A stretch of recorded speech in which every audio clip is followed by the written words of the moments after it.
What's up? I am Bull, and today we're going to look at Civilization 6. I'm going to be going over the basics and just some things to help you out along the way, some tips for early game. Alright, the first thing I like to do is you see how you just have these portraits up here. Let's go to Options and then Interface and Show Yields in HUD ribbon. Click that to always show.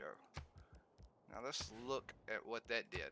It gives you all of this information that's going to come in handy later on in the game. You can see where you are as far as where you stand against the other civilizations.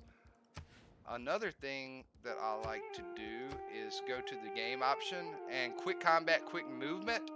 I always turn this quick movement on because later on in the game, when there's a lot of civilizations you've already met and they're all making their moves, you'll be sitting there just waiting for all of them. So this speeds that up a lot. You can turn the quick combat on. I don't. I like the animation, so I keep it. So, all right.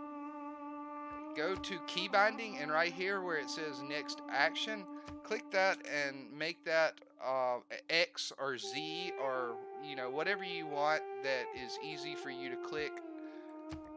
And what that does is right here, you have to click this spot right here every time that you want to do another action. So say you're over here, you're looking at stuff, you can just hit your hotkey and that brings that up. So that helps out too. All right. So early in the game, you get your city. You, she'll the advisor will tell you, she'll already have you a good spot picked out for you to build it. You can pretty much just build right whenever you start. So that's your main city, and then I would say make a scout and then a slinger. You will make your scout for the fact of exploration. You can just explore everything and um, like a city state, if you're the first person that meets the city state, you automatically send an envoy to them, which is really good because you get the first tier. It can be +2 production, it can be gold, it could be religion. There's all the different things that you could be. um, and that comes in handy. Like, you don't have to go and try to take over city states. They're not going to mess with you unless you're at war with their ally, pretty much. So you can just let them do their thing, and they will ally to you. And when you go to war, they will help you, and they will go to war with you as well. So it's good to make friends with the city states. All right, and the second thing I said that I would build was a slinger. I have upgraded mine to an archer right here, but same thing. You have your slinger in the city, and he's your defense for when barbarians come around or anything like that. You just have him here. You can let him set up shop in city. It's good to have. I would probably build a monument after that. Um, and then let's see, military. Even if you're not doing a domination victory, you're gonna have to have some military to fight off all the barbarians and everything. So early on, it's good to go ahead and build walls. That way, you don't have to have an archer in your city. You can still hit the barbarians as they come, or if another civilization wants to go to war with you, then obviously you have some defense there, which is a good thing. Anytime you have a city right here on the coast, it's good to have walls because the barbarian boats will come up and you can just fire on them. Um, let's see. Let's take a look at a settler. So when you make a settler, the advisor gives you recommendations on where she thinks you can put them. You can put them there, that's fine, or you can put them wherever you want. It really doesn't matter. Like I said, it's just recommendations, and there's the positives, and there's positives and negatives. So you can do whatever you want, but early game, you're gonna want to make a settler. Um, you're not going to want to just spam them out though. They take forever to make, and settlers cost a lot. Like if you purchase with gold, 1,600. Yeah, that's a lot. I would say if you see another civilization or a barbarian that is a settler, it's not a bad idea to go to war with them and just take their settler, because that's another city that you just got. You can make peace later. That doesn't really matter.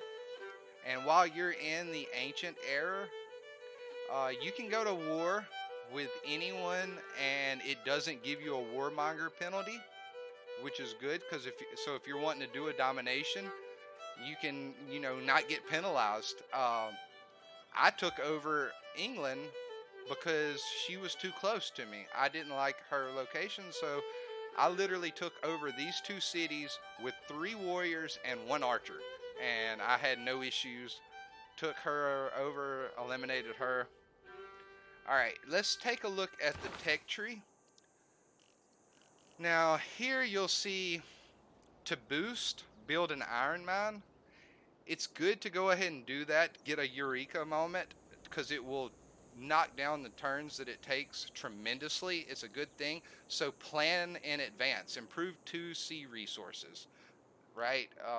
On 2 galleys. You can preload this too. Say you want to know how to do mass production. You click it, it puts it in queue.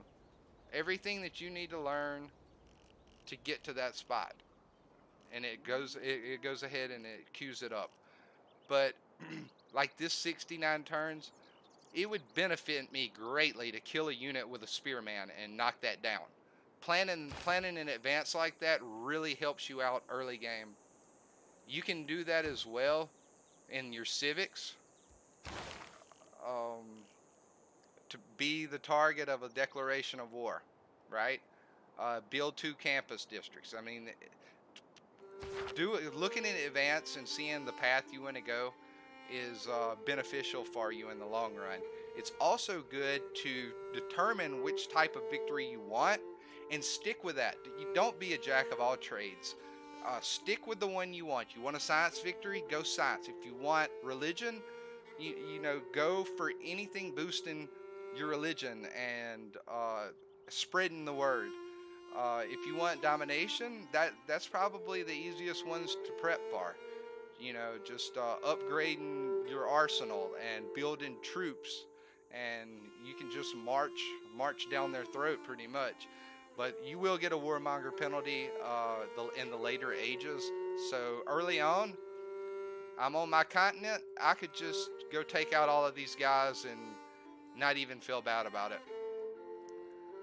So like I said, that's just a few of the basics, just some early game tips just to go through.